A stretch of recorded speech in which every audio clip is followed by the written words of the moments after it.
guys, welcome back to the channel. So on the previous segment, we talked about Dangote's position on this Dangote refinery versus Nigeria lawsuit that's ongoing, filed mid-May 2026.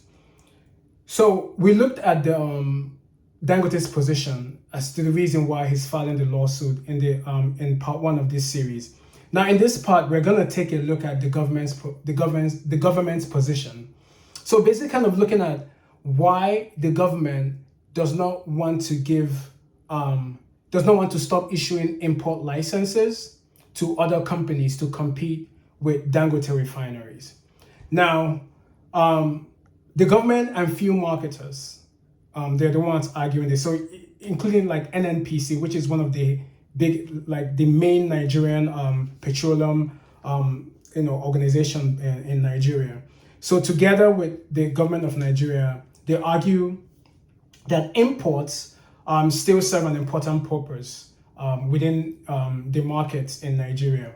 One of the reasons they cite is competition.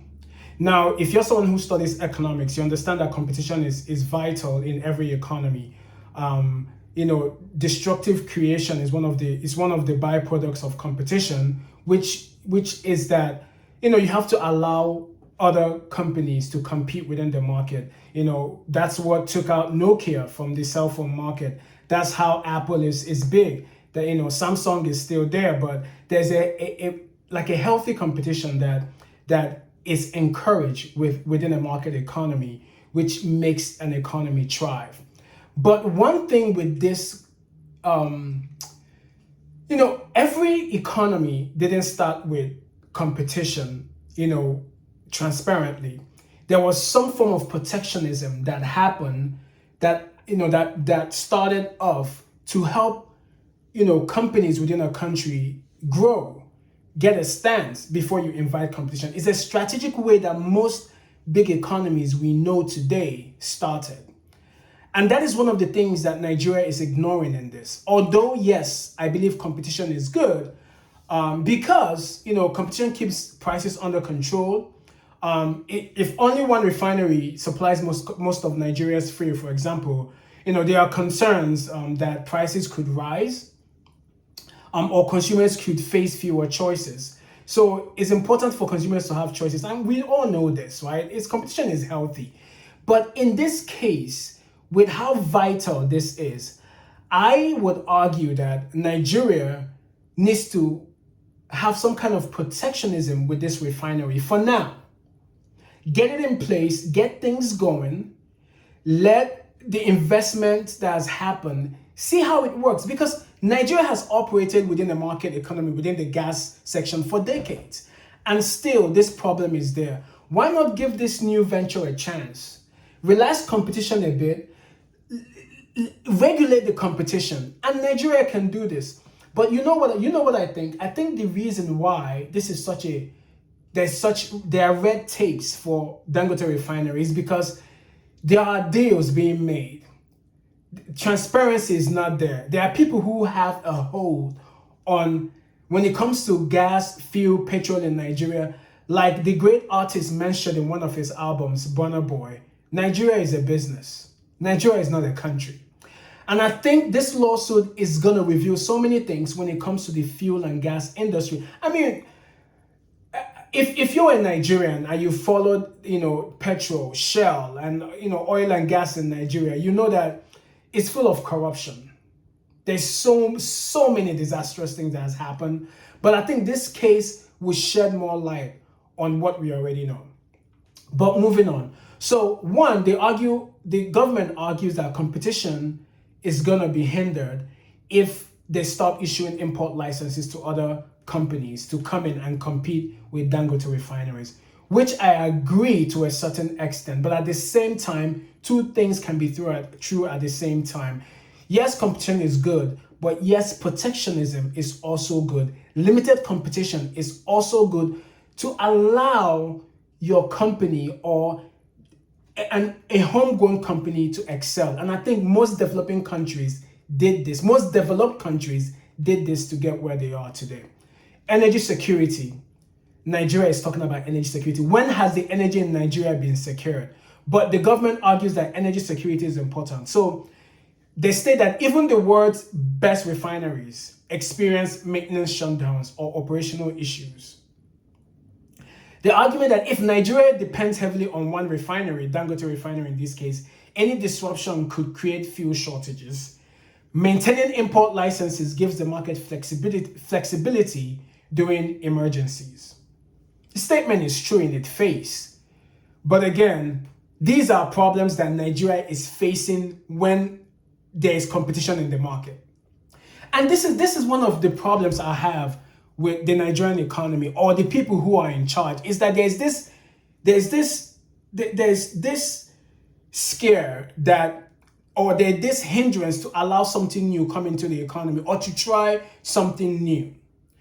And the only way Nigeria is going to succeed and realize its fullest potential, new minds have to come into play and something new has to be tried. That is the only way. But with the old heads in government, they're not going to let it happen.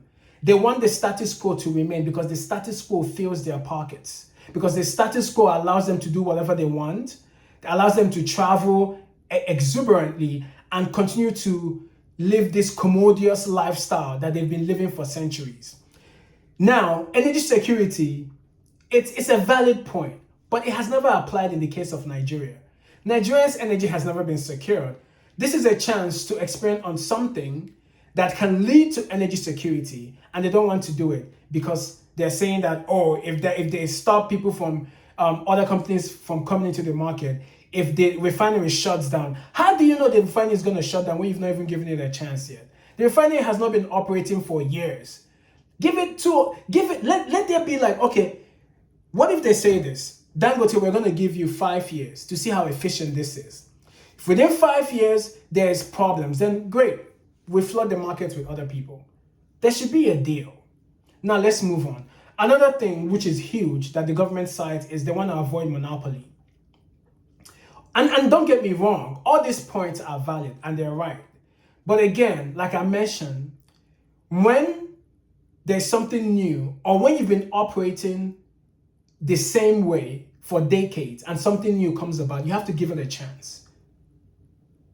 You have to give it a chance. And that is where the government of Nigeria is missing the point here. So they say avoiding monopoly. So the critics, what they say is that restricting imports could effectively give Dangote too much influence over the market, Nigeria's market.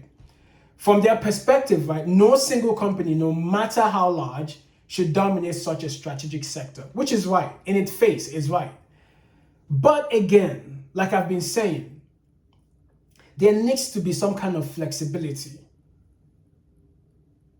right? There needs to be some kind of understanding with the realization that this is a new venture.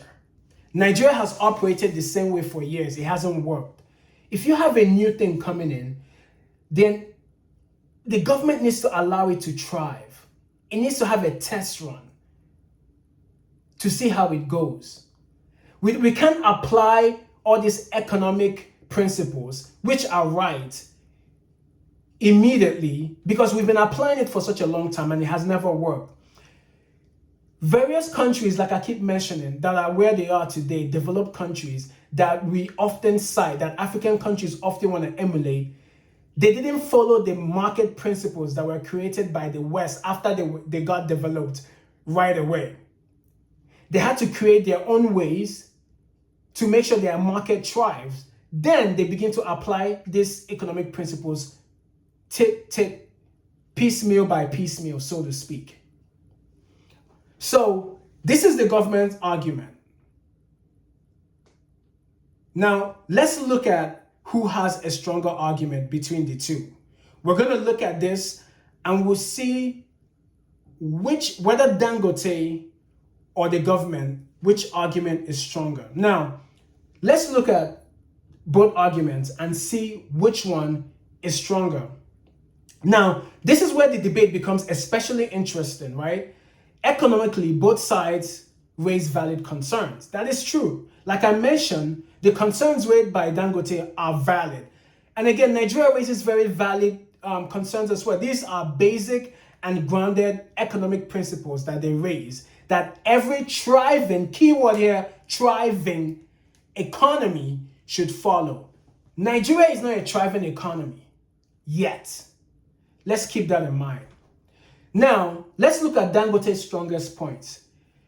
Countries that want industrial development often protectionism is important. These countries often protect major domestic ventures during their early years. This is huge. And this is where Nigeria, or the government of Nigeria, is not getting it. Major economies, the United States economy, the English economy, the German economy, all these economies, they protected their domestic organizations, companies. Even some of them up till date, they still do that. They protect their domestic companies from outside competition in the early years. Without some level of policy and support, massive investment becomes much more riskier. And that is the problem here. And these are Dangote Refinery's strongest arguments. Now, let's look at the government's strongest points and their strongest arguments. The first strong argument that the government of Nigeria makes in this case is that competitive markets generally benefit consumers. Like I mentioned before, these are basic market economy principles. Competition is important for consumers so you can have choice. So if the price is higher here, that's why you have various gas stations. Let me tell you guys a funny story, right? When I was in Zambia, I was with a couple of friends and we stopped somewhere and we were traveling and we got to Botswana. It was a road trip. And when we were in Botswana, and they were Zambians, and when we were in Botswana, right, there was a gas station, but we were looking for a hotel because it was late. We needed to spend the night. And the person at the hotel said, hey, and the person we met told us that, hey, there's a hotel close to a Shell. And I was like, oh, okay. So I went back to the car and I told my Zambian comrades that, hey, they said there's a hotel close to the Shell over there. They're like, what's a Shell? I was like, a Shell, the Shell. They said, what is that? And lo and behold, because there are not a lot of Shell gas stations in Zambia, a lot of Zambians, when you say Shell, they don't know what it is. But other countries, if you say Shell, they automatically know it's a gas station, right? So that's something that was funny. So talking about competition, in Zambia, for example, Shell is not that much existent as a gas station. So going back to my to the government's argument here, in Nigeria you have various gas stations. You have BP, you have Shell, you have Amco and all that stuff, and in various countries. So you can decide. Here the gas might be cheaper. Shell is always expensive, so a lot of times people go to Exxon or Mobil or something to get their gas. So the government's argument is that when there is competition, consumers have choices to make. So allowing multiple suppliers basically can reduce prices, encourage efficiency, and improve resilience if one producer experiences disruption. Now, this is a strong argument, like I mentioned, and it's right. And that's the government's strongest argument point in this, looking at both arguments. Now, the challenge here for Nigeria is balancing the two goals. That's the challenge. And that is where I want to kind of touch on. Dangote makes good arguments. The government of Nigeria makes good arguments. Now, how do we balance the two goals? Goals here is to protect an early investment and to allow consumers to have choice. Now, one is much easier, or not one is much easier, but it's easier said than done to have a healthy market competition and to protect the domestic industry. It is easier said than done. And how Nigeria goes about accomplishing both goals could make or break this whole deal happening. right? So it is important for Nigerians to bring in economists into onto this table and have a reasonable, let this not be a thing of Nigeria versus Dangote refineries or who is going to win. It has to be a discussion between both parties. And I would have preferred this to be an arbitration style kind of a suit instead of like a versus kind of suit, right? But the goal here is to, one, protect domestic industry, and two, preserve a healthy market competition. Now, my take here is that I believe that it's important to protect the domestic industry. Innocent Motors is one as well when it comes to the automobile industry. I think Nigeria needed or needs to protect that automobile industry. In this same case, I believe that protect the domestic industry, especially in the early years, is the way to go. Nigeria doesn't have a healthy market, a healthy competitive market. It doesn't. So what are you preserving in this case? You're not preserving a healthy market, a competitive industry, because Nigeria's fuel industry is full of shortages and whatnot, expensive gas prices, and it has been a destruction to the economy.